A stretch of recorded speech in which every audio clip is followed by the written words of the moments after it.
বাংলাদেশে সবচেয়ে কঠিন কাজ হলো মন খারাপ করে থাকা। চারপাশে এত বিনোদন যে মন খারাপ থাকার কোনো সুযোগই নেই। কয়েকটা ঘটনা শুনুন তাহলে। ভুয়া র্যাবকে ধাওয়া দিয়েছে আসল র্যাব। পথে র্যাবের দুই পক্ষকেই ইচ্ছামতো সাধারণ জনতা। এক পর্যায়ে স্থানীয় থানা থেকে পুলিশ ও র্যাবের অন্য সদস্যরা ঘটনাস্থলে গিয়ে জনতাকে শান্ত করে এই দুই পক্ষকেই উদ্ধার করেন। ঘটনাটি ঘটেছে ফরিদপুরের নগরকান্দা উপজেলায়। বুঝুন অবস্থা, র্যাবই অনিরাপদ, এদিকে বেচারা অ্যাডলফ খান আছে মহা বিপদে। কিভাবে যেন প্রচার হয়ে গেছে সে বাংলাদেশের সবচেয়ে সুদর্শন পুরুষ। বিষয়টা সমস্ত পুরুষের ইজ্জতে আঘাত করেছে। অ্যাডলফ নামে জার্মানির এক দুনিয়া কাঁপানো নেতা ছিলেন। আমাদের অ্যাডলফ দুনিয়া কাঁপানো মডেল এবং কোরিওগ্রাফার, কিন্তু তার হাঁটা চলা ও কথাবার্তা নাকি অনেকটা মহিলাদের মতো।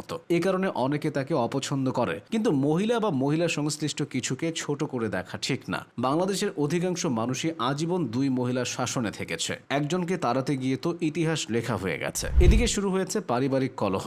জামাই আসিফ নজরুলকে সার্ফ এক্সেল দিয়ে ধুয়ে দিয়েছেন শাশুড়ি শাওন। আসিফ নজরুল বলেছেন, শেখ হাসিনা ও তার দোসররা যে অপরাধ করেছে 1971 সালে পাকিস্তানি সেনাবাহিনীও মনে হয় এত জঘন্য অপরাধ করেননি। জবাবে শাওন বলেছে, 1971 সালে পাকিস্তানি সেনাবাহিনী আসলে কিছু করে নাই, আপনার দাদা শ্বশুর মাথায় ঠাডা পইরা হ্যাশট্যাগ দিয়েছে তুই রাজাকার। এমন কঠিন ভাষায় বলা ঠিক না। আসলে জামাই নিরীহ হলে সব শাশুড়ি পেয়ে বসে। এখন অভিমান করে আসিফ নজরুল যদি হারপিক খেয়ে বসে, কে জবাব দেবে? কে আইন বিভাগের দেখাশোনা করবে? অবশ্য আসিফ নজরুল না থাকলে তার জায়গায় একটা কলা গাছ পুঁতে রাখা যায়। 3 মাস পর গাছে কলা ধরবে, মানুষ কলা খাবে, ছাগলে কলার খোসা খাবে, গরু খাবে পাতা। মানে আসিফ নজরুলের তুলনায় বহুমুখী উপকারিতা। বাংলাদেশের রাজনীতিবিদরা সেবা দিতে না পারলেও বিনোদন দিতে একটুও কৃপণতা করেন না। এ দলের নেতা ও দলকে খোঁচায়, তো ওদের নেতা আরেক দলকে খোঁচায়। খোঁচাখুচির এই খেলায় ডার্বি নাসির খ্যাত নাসিরুদ্দিন পাটোয়ারি, স্বঘোষিত মেয়র ইশরাক, রুমিন ফারহানারা দুর্দান্ত পারফর্ম করছে। অবাক করার মতো ব্যাপার হলো, তারা নাকি এসব করছে জনগণের মঙ্গলের জন্য। তারা যদি জনগণের অমঙ্গল চেত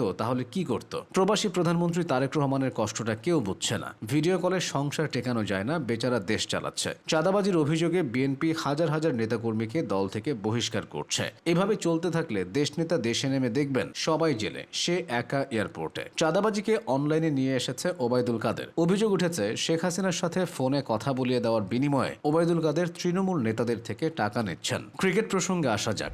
বাংলাদেশের ক্রিকেটাররা খেলার মাধ্যমে বিনোদন দিতে না পারলেও বিভিন্ন কাণ্ড ঘটিয়ে বিনোদন দেয়। সর্বশেষ উদাহরণ তাসকিন আহমেদ। লাল পানি খেয়ে তাসকিন বন্ধুদের উত্তম মধ্যম দিয়েছেন। এর আগে মোসাদ্দেক সৈকত, আলামিন হোসেনরা বউয়ের গায়ে হাত তুলেছেন। এরা মিরাজ আফ্রিদিকে দেখে আদর্শ স্বামী হওয়া শিখতে পারে। সে কখনো তার স্ত্রীর গায়ে হাত তোলেনি। এবারের ঘটনাটা বিয়ে নিয়ে। এই ছেলে বিয়ে করেছে 1.5 মাস আগে, এরপর বাসর করেছে, একসঙ্গে কাটিয়েছে বহু রাত। তবে দীর্ঘ এই সময়ও বুঝতে পারেনি তার নববিবাহিত বউ কোনো মেয়ে নয়, সে আসলে একজন ছেলে। চাঞ্চল্যকর ও অবিশ্বাস্য এমন ঘটনা ঘটেছে রাজবাড়িতে। স্বামী মাহমুদুল হাসান শান্ত জানতেন তার বিয়ে করা বউয়ের নাম সামিয়া। আসলে প্রকৃতভাবে সামিয়ার আসল নাম মোহাম্মদ শাহিনুর রহমান। সে চট্টগ্রামের আমতলা ঈদগাহ বউবাজার এলাকার আবুল কাশেমের ছেলে। স্থানীয় ও পারিবারিক সূত্রে জানা গেছে, শাহিন সামিয়া নাম করে ফেসবুকে দীর্ঘদিন প্রেম করার পর 2025 সালের 7 জুন শান্তর বাড়ি চলে আসে। এরপর বিয়ে হয়, তারপর কেলেঙ্কারি। এভাবেই চলছে সবকিছু। বিনোদনের জন্য এখন নাটক সিনেমা না দেখে পত্রিকা খুলে বসলেই হচ্ছে।